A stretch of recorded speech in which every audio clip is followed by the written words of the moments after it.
Hello guys, एक बार फिर स्वागत है आप लोगों का हमारे यूट्यूब चैनल सीख अड्डा पर। गाइज, आज की वीडियो बहुत ही इंपॉर्टेंट होने वाली है अकाउंट्स के स्टूडेंट्स के लिए। अकाउंट्स का एक ऐसा महत्वपूर्ण हिस्सा जो कि कहलाता है अकाउंट्स का रीढ़ की हड्डी, यानी कि इतनी ज़रूरत होती है इसको जानने के लिए। और बहुत ज़्यादा लोग इसमें कंफ्यूज होते हैं कि यार होता क्या है ये एसेट्स, क्या है ये संपत्तियाँ। हिंदी के स्टूडेंट्स तो बहुत ज़्यादा कंफ्यूज रहते हैं कि संपत्ति होती क्या है। एक्चुअल में हम तो कंफ्यूज हैं कि संपत्ति क्या है। एक्चुअली क्या है कि इसमें अलग अलग पार्ट्स होते हैं, इसलिए कन्फ्यूज़न ज़्यादा रहती है। अगर आपको जानना है एसेट्स के बारे में तो हमारे चैनल के साथ जुड़े रहिएगा, चैनल को सब्सक्राइब कर दीजिएगा। और अगर वीडियो आपके लिए है इस वीडियो को लास्ट तक देखिएगा। तो चलिए चलते हैं अपनी वीडियो की ओर। पहले मैं बता दूं कि क्या होता है एसेट्स। एसेट्स की एक डेफिनेशन है, पहले उसे पढ़ लेते हैं, उसके बाद हम आपको बताते हैं कि एसेट एक्चुअल में होता क्या है। सिंपल तरीके से पहले हम पढ़ेंगे इसकी डेफिनेशन। डेफिनेशन क्या कहती है कि assets is a resource with economic value that an individual, corporation or country owns or controls with the expectation that it will provide a future benefits। मतलब क्या है? बहुत ही साधारण शब्दों में इसको ऐसे समझा जा सकता है कि कोई भी व्यक्ति या कॉरपोरेशन या कोई भी कंट्री या कोई भी ऐसा जो बिजनेसमैन है, बिजनेस करता है या फिर अपने प्रॉफिट के लिए किसी चीज़ को खरीदता है, वे सारी चीज़ें एक तरह से एसेट्स हैं। अब ये अलग अलग पार्ट्स होते हैं इसके, इसको थोड़ा डीपली समझेंगे कि क्यों होते हैं ये अलग अलग पार्ट। बिजनेस में चार टाइप के एसेट्स होती हैं। सबसे पहले होते हैं फिक्स्ड एसेट्स, दूसरे होते हैं करंट एसेट्स, तीसरे होते हैं टेंजिबल एसेट्स और चौथे होते हैं इंटेंजिबल एसेट्स।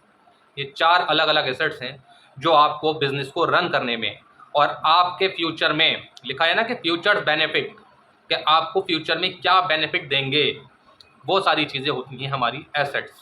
यानी कि आप इसको साधारण शब्दों में भी कह सकते हैं कि जो हमारा है, जो हमने बिजनेस में लगाया है, वो हमारा एसेट्स हैं।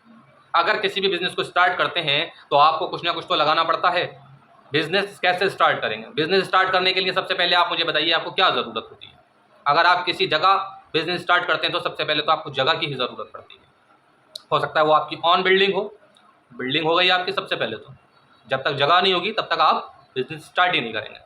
अब बिजनेस स्टार्ट तो करने के लिए जगह तो ले ली, खाली जगह पर बैठ कर क्या बिजनेस किया जा सकता है? भाई अगर आप किसी भी चीज़ का बिजनेस कर रहे हैं तो उसको रन करने के लिए आपको और चीज़ों की तो ज़रूरत पड़ेगी, लाइक मशीनरीज, बैठने के लिए आपको फर्नीचर्स। अगर आप किसी भी जगह पर ऐसे ही बैठ जाएंगे दरी बिछाकर, साहब मैं बिजनेस कर रहा हूँ और यहीं दरी बिछा लूँगा और यहीं बिजनेस स्टार्ट, ये नहीं हो सकता ऐसे। आप जब बिजनेस स्टार्ट कर रहे हैं तो आप एक प्रॉपर ऑफिस बनाएंगे। प्रॉपर ऑफिस के लिए प्रॉपर फर्नीचर भी चाहिए, प्रॉपर फर्नीचर खरीदेंगे। आपने बैठने का इंतजाम तो कर लिया। अब किसी भी चीज़ को बिजनेस स्टार्ट किया है, अगर कुछ मैन्युफैक्चरिंग कर रहे हैं तो मैन्युफैक्चरिंग के लिए आप क्या हाथों से ही करेंगे सारा काम? मशीनरी का ज़माना है, अपडेट हो चुके हो भैया, मशीनरी भी खरीदोगे जल्दी काम करने के लिए तो मशीन्स भी लाओगे, वो भी आपकी एसेट्स हो गई। बिल्डिंग भी आपकी एसेट्स हो गई, फर्नीचर भी आपका एसेट हो गया और अब मशीनरीज भी आपकी एसेट्स हो गई। मशीनरी भी लिया है, अब आपको क्या करना है? क्या सारी चीज़ें लेकर बैठकर मैं खाली इन्हें देखता रहूं कि बिजनेस शुरू हो जाए? अब जादू होने वाला है, मैंने ख़रीद ली है बिल्डिंग और अब डाल दिया है इसमें फर्नीचर और मशीनरीज, अब होगा मेरा बिजनेस। क्या खाली हाथ फिर वो बिजनेस होगा? जिस चीज़ का बिजनेस किया है उसके लिए आपको चाहिए क्या? रॉ मटेरियल, जिससे आप अपना कुछ उत्पादन या फिर प्रोडक्ट तैयार करेंगे। आपने अब ख़रीदा है रॉ मटेरियल जो कि मशीनरीज में जाकर एक अलग प्रोडक्ट आपके लिए तैयार करके देगा। तो अब जो आपने रॉ मटेरियल ख़रीदा है, उस रॉ मटेरियल से जो आपका प्रोडक्ट तैयार हुआ है वो भी आपका है एसेट्स, वो है करंट एसेट्स। मैं आपको आपके अलग अलग ब्रीफ बताऊंगा कि चार एसेट्स बताए थे वो सारी चीज़ें क्या क्या हैं। वीडियो थोड़ी सी लंबी होगी लेकिन बहुत ही इंटरेस्टिंग है, ठीक है। अभी आपने क्या किया? प्रोडक्ट तैयार हो गया, प्रोडक्ट रखा हुआ है, प्रोडक्ट को सेल भी तो किया जाएगा या रखे रखे अपना बिक जाएगा? प्रोडक्ट को सेल करेंगे, प्रोडक्ट सेल हुआ, उससे क्या मिला? कैश आया या बैंक में पैसा आया, वो भी आपका एसेट्स हैं, ठीक है।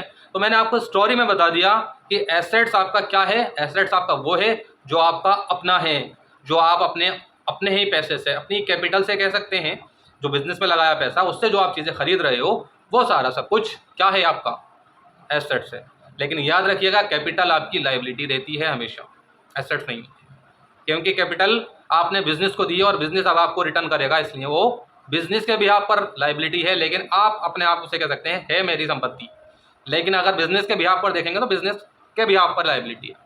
ठीक है, अब जान लेते हैं कि 4 एसेट्स कौन कौन सी हैं। सबसे पहले जानेंगे हम फिक्स्ड एसेट्स के बारे में। आपके सामने फिक्स्ड एसेट्स आ गई हैं सामने। फिक्स्ड एसेट्स क्या हैं, इसकी भी एक छोटी सी डेफिनेशन है, पढ़ लेते हैं। The assets which are purchased for the purpose of operating the business and not for sale. इसमें अच्छी बात क्या होती है, जैसे मैंने बताया कि बिजनेस स्टार्ट किया तो बिजनेस स्टार्ट करने के लिए क्या लिया था भाई, सबसे पहले बिल्डिंग। बिल्डिंग बेचोगे या बिजनेस करोगे उसमें बैठ के? बेचेंगे नहीं भाई, बेचेंगे नहीं, उसके अंदर बिजनेस करेंगे। ठीक है, लैंड एंड बिल्डिंग सबसे पहले आ गया। अब आपने बिजनेस स्टार्ट किया था, लैंड एंड बिल्डिंग लेने के बाद मैंने क्या खरीदवाया था आपसे, मशीनरीज। वैसे तो फर्नीचर खरीदवाया था, तो फर्नीचर फिक्सचर देख लो। फर्नीचर फिक्सचर जो आपने लिया है वो आपने खरीदा है अपने बैठने के लिए, आपने अपने ऑफिस के लिए बड़ी सी टेबल जिसमें आपका रोला होता है, अलग ही एक दिखता है कि भाई बड़ी सी चेयर जिस पर मैं ठट से बैठूंगा, और एक लंबी सी टेबल जिस पर मेरे सारे एम्प्लॉयज बैठकर मैं मीटिंग करूंगा। फर्नीचर ले लिया आपने। अच्छा मुझे एक बात और बताइए, मान लीजिए आपका फर्नीचर का ही काम है और एक टेबल आपके पास पड़ी है और बाकी टेबल्स क्या सारा फर्नीचर आपके स्टोर में आपकी शॉप पर रखा है, तो क्या आपका इस्तेमाल हो रहा फर्नीचर और आपके जो शॉप पर रखा है फर्नीचर वो दोनों सेम हैं? नहीं। जो आप इस्तेमाल कर रहे हैं वो फिक्स्ड है, और जो आप जिस चीज़ का बिजनेस कर रहे हैं फर्नीचर का, वो आपकी करंट एसेट्स हैं, यानी कि आपका स्टॉक है, स्टॉक इन हैंड। ठीक है, प्लांट एंड मशीनरी भी इसी में आएगी। मैंने आपको बताया था कि फर्नीचर के बाद आपको प्लांट एंड मशीनरी खरीदनी है, तो आपको बेचने के लिए नहीं, अपने बिजनेस को प्रोडक्ट बनाने के लिए आपको मशीन्स खरीदी थी, वो मशीन्स आपकी यूज़ होंगी। फर्नीचर मैंने आपको बता दिया। अच्छा, प्लांट एंड मशीनरीज में, मशीनों में अक्सर ऐसा हो जाता है कुछ चीज़ें, जैसे कि हम डाल देते हैं प्रिंटर्स या फिर और कोई ऐसी मशीन, यानी कि कंप्यूटर्स या और कोई ऐसी मशीन जो आपके इस्तेमाल में आती है और आपका उसी चीज़ का बिजनेस है, उस कंडीशन में आप क्या करेंगे, सेम वही होगा। अगर आपका कंप्यूटर का बिजनेस है तो एक कंप्यूटर आपका जो अपना पर्सनल यूज़ का है, जिस पर आप बिलिंग वगैरह करते हैं या फिर आपके अकाउंटेंट्स काम करते हैं, वो एक आपका प्रिंटर रहेगा फिक्स्ड में, और बाकी आपका सामान रहेगा सब स्टॉक करंट एसेट्स में। अब एक बहुत ही इंटरेस्टिंग चीज़ आ गई आपके सामने, गुडविल। गुडविल क्या होती है भाई, ये तो बड़ी खतरनाक चीज़ है, ये तो मुझे पता ही नहीं है क्या होती है। गुडविल होती है ख्याति। भाई अब ख्याति होती है, ख्याति और गुडविल क्या होती है बताइए।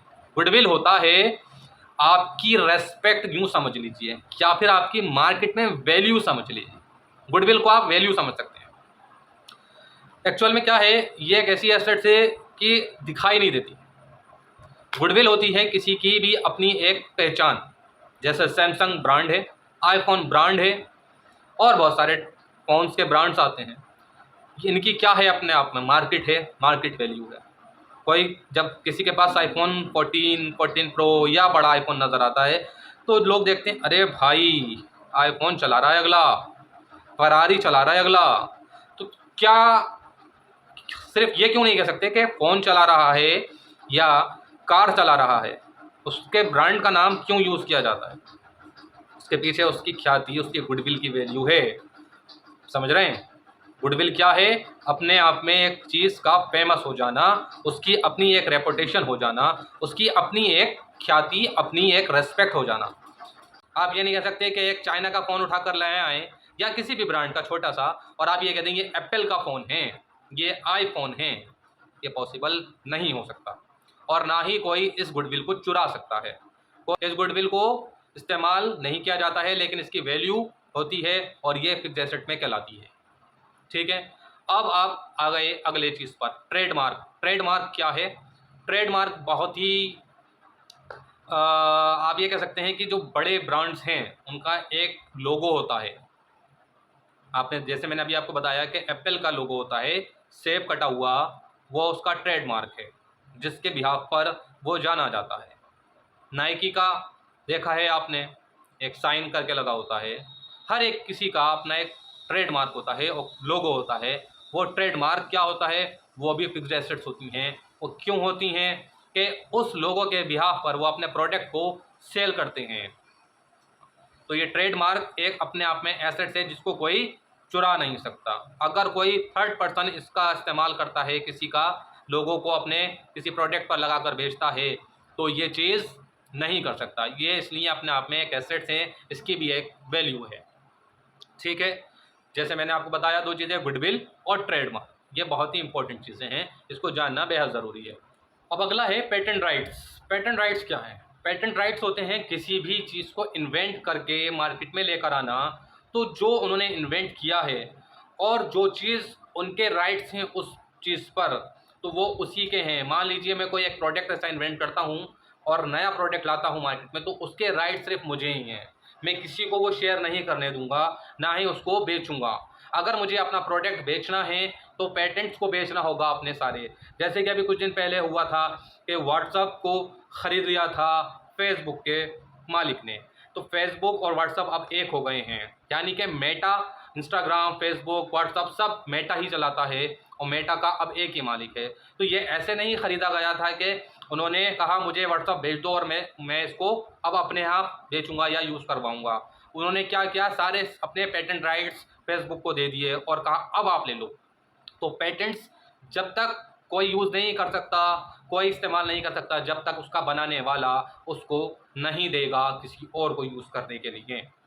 वो सारे राइट्स जो उसके उस प्रोडक्ट पर थे या उस संस्था पर थे या उस कंपनी पर थे, वो सारे राइट्स ऐसे ही ट्रांसफ़र नहीं किए जाते। इसलिए ये भी एक बहुत ही महत्वपूर्ण फिक्स्ड एसेट कहलाती है।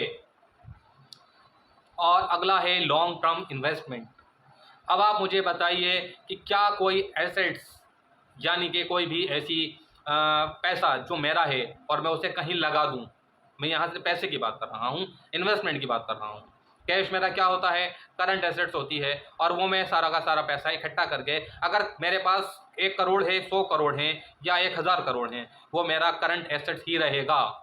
आप ये नहीं कहेंगे कि 1 रुपया है तो उसको मैं करंट मान लूँ और 1 लाख करोड़ है तो मैं उसको फिक्स मान लूँ, ऐसा नहीं है। करंट एसेट्स ही रहेगा। अब मैंने बहुत सारा पैसा कहीं इन्वेस्टमेंट कर दिया है लॉन्ग टर्म के लिए, लंबे समय के लिए, एसेट्स कहलाएगा। और वो कौन सा एसेट्स है? फिक्स्ड एसेट्स हैं।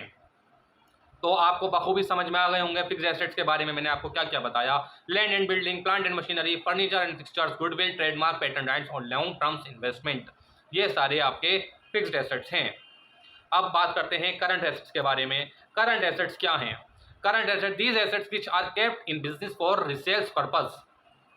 वो एसेट्स जिसको हम रिसेल कर सकते हैं, लेकिन यहाँ पर डेफिनेशन को थोड़ा सा चेंज कर देते हैं, मॉडिफाई कर देते हैं। मैं इसको बहुत ही सिंपल तरीके से लोगों को बताता हूँ। वे एसेट्स जो फ्लैक्चुएट करती हैं, जो अपने आप में चेंजेस लाती हैं, कम बढ़ती होती रहती हैं, ये सारी चीज़ें करंट एसेट्स में कहलाती हैं। सबसे पहले जैसे मैंने अभी थोड़ी देर पहले आपको बताया, कैश, जो मेरे पास कैश है वो मेरा क्या है? करंट एसेट्स है। मैंने फ्लैक्चुएशन वाली बात क्यों कही? क्योंकि आज मेरे पास बिजनेस में 10 रुपये हैं, कल 15 हो सकते हैं और कल को फिर 8 हो सकते हैं। ये पैसे मेरा दो बदल होता रहता है, कम बढ़ती होता रहता है, इसलिए करंट एसेट्स चेंज होते रहते हैं। रिसेल कह सकते हैं, लेकिन यहाँ पर मैं इसको साधारण तरह से यही कह सकता हूँ, वे एसेट्स जो अपने आप में चेंजेस लाते हैं, अपने आप में कम बढ़ती होते रहते हैं, वो एसेट्स करंट एसेट्स कहलाते हैं। जैसे मैंने कैश कहा, सेम टू सेम बैंक की स्थिति भी होगी।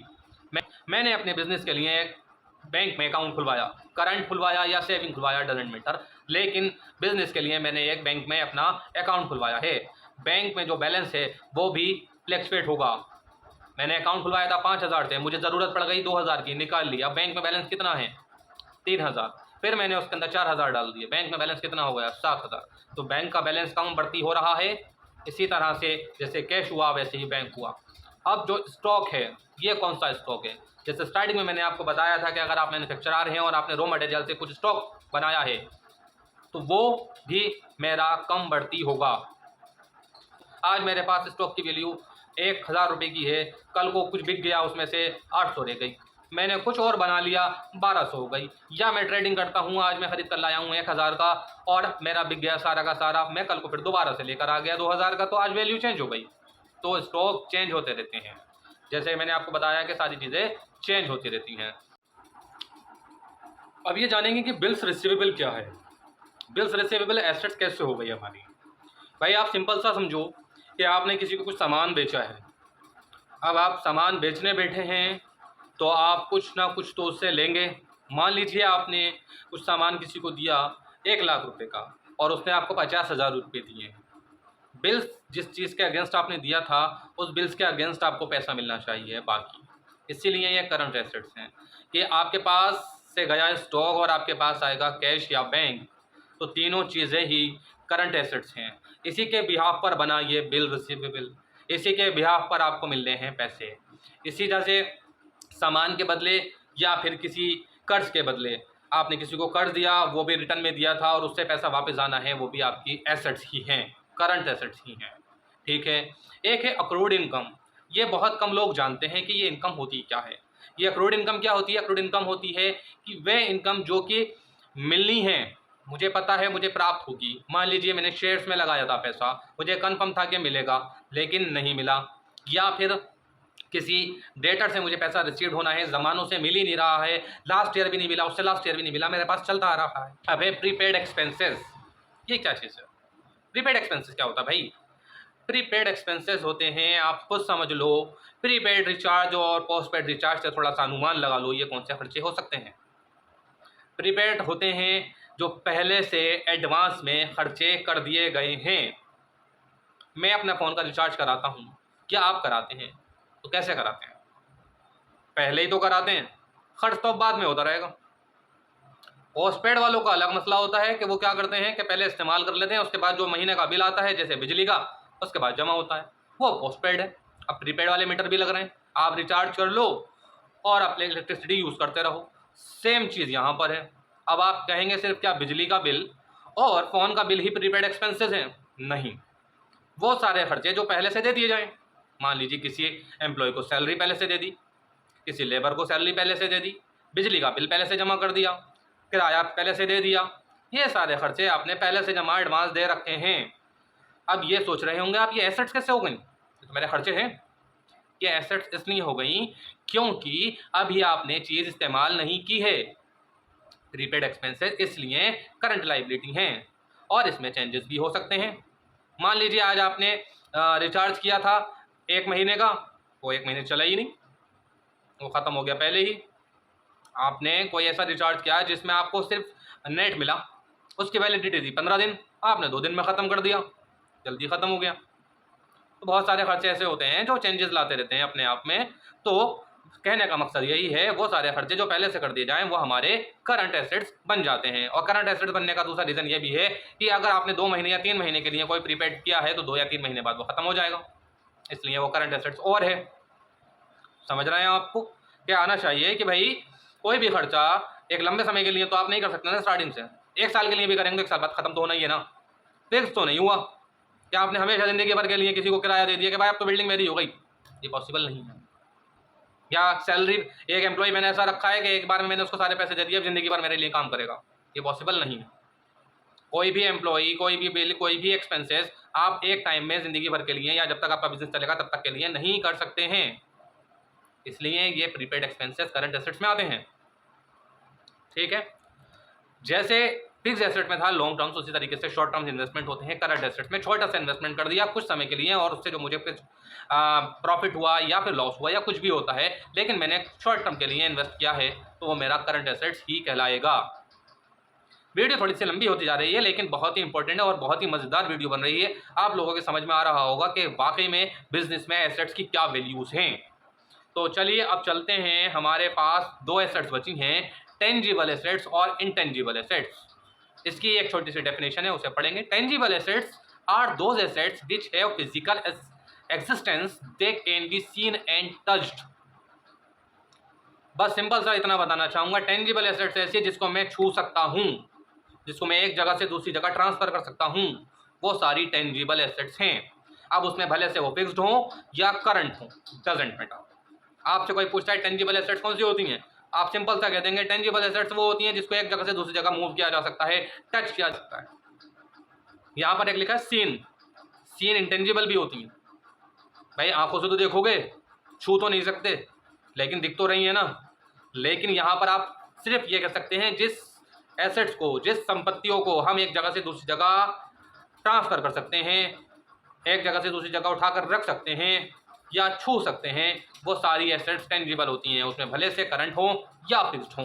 देख लेते हैं कौन कौन सी हैं।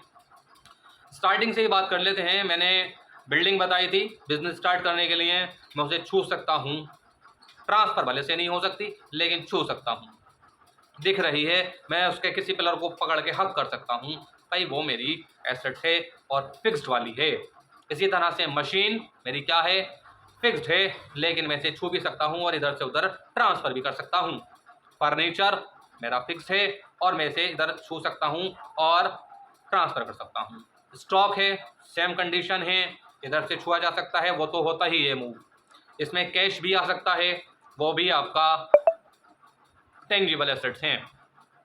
बैंक आपकी नहीं आएगी, बैंक एक अपने आप में एंटिटी अलग है, बैंक के अपना दारोमदार एक अलग है आपकी करंट एसेट्स, लेकिन वो इंटेंजिबल में आएगी, उसे आप छू नहीं सकते। बैंक आपकी अपनी नहीं है ना, बैंक एक खाता है सिर्फ। बैंक आप एज्यूम कर सकते हैं, यहाँ पर मैथमेटिक्स लगा सकते हैं, एक्स मान लीजिए बैंकों के हाँ कुछ है, कुछ नहीं है, वाकई में है, लेकिन मैं उसे छू नहीं सकता हूँ, बस ये है। इंटेंजिबल एसेट्स क्या होती हैं? Intangible assets are those assets which are do not have any physical existence, they can not be seen and touched. यहाँ पर एक चीज़ है कि कैन नॉट बी सीन, हाँ ये कह सकते हैं कि गुडविल दिखाई नहीं देती है। क्या गुडविल किसी की दिखाई देती है? गुडविल सिर्फ एज्यूम की जाती है कि हाँ यार काश के मैं सलमान खान होता, काश मैं एप्पल का मालिक होता। एप्पल क्या है? सलमान खान एक व्यक्ति है, सलमान खान को छू सकते हो, सलमान खान की जो शोहरत है उसकी मार्केट में एक अलग नाम है, जाना जाता है पूरी दुनिया में, उसको आप नहीं पकड़ सकते, उसे आप नहीं छू सकते, उसे आप सिर्फ जान सकते हैं। गुडविल ख्याति को सिर्फ आप एक महसूस की जाने वाली चीज़ है। ट्रेडमार्क क्या होता है? ट्रेडमार्क को हम देख सकते हैं, फ़ोन के पीछे लोगो लिखे होते हैं, लोगो बने होते हैं। जब एप्पल का फ़ोन आपके हाथ में होता है, उसके पीछे एप्पल बना होता है। जब आप एप्पल पर टच कर रहे हैं तो एप्पल को टच कर रहे हैं, उसके लोगो को टच कर रहे हैं या फ़ोन को टच कर रहे हैं? आप लोगो को तो टच कर रहे हैं, लोगो के साथ साथ फ़ोन टच हो रहा है। ट्रेडमार्क सिर्फ एक दिखने वाली चीज़ है कि हाँ फलां चीज़ का, किसी भी एक चीज़ का ट्रेडमार्क ये होता है। आप उसे ना ही पकड़ सकते हैं, ना ही आप उसे छू सकते हैं, ना ही एक जगह से दूसरी जगह ट्रांसफ़र कर सकते हैं। पेटेंट राइट्स जैसे बताए थे कि किसी के राइट्स आप ना ही छू सकते हैं, ना ही आप देख सकते हैं। पेटेंट राइट्स तो एक वाकई में एक ऐसी चीज़ है जिसे आप देख भी नहीं सकते हैं। बहुत सारे लोग होते हैं, उन्होंने कुछ इन्वेंट किया और वो आपको बताना ही नहीं चाहते उन्होंने इन्वेंट क्या किया है, मतलब कैसे किया है, क्या क्या है वो तो नज़र आ रहा है, लेकिन कैसे क्या है वो आपको बताना ही नहीं चाहते। तो वो राइट सिर्फ उन्हीं के पास हैं, वो आपको नज़र नहीं आएंगे। वीडियो लंबी ज़रूर हुई है, लेकिन वीडियो इंटरेस्टिंग बहुत हो गई है मुझे लगता है, और समझ में भी बहुत अच्छे तरीके से आ गई होगी एक एक चीज़।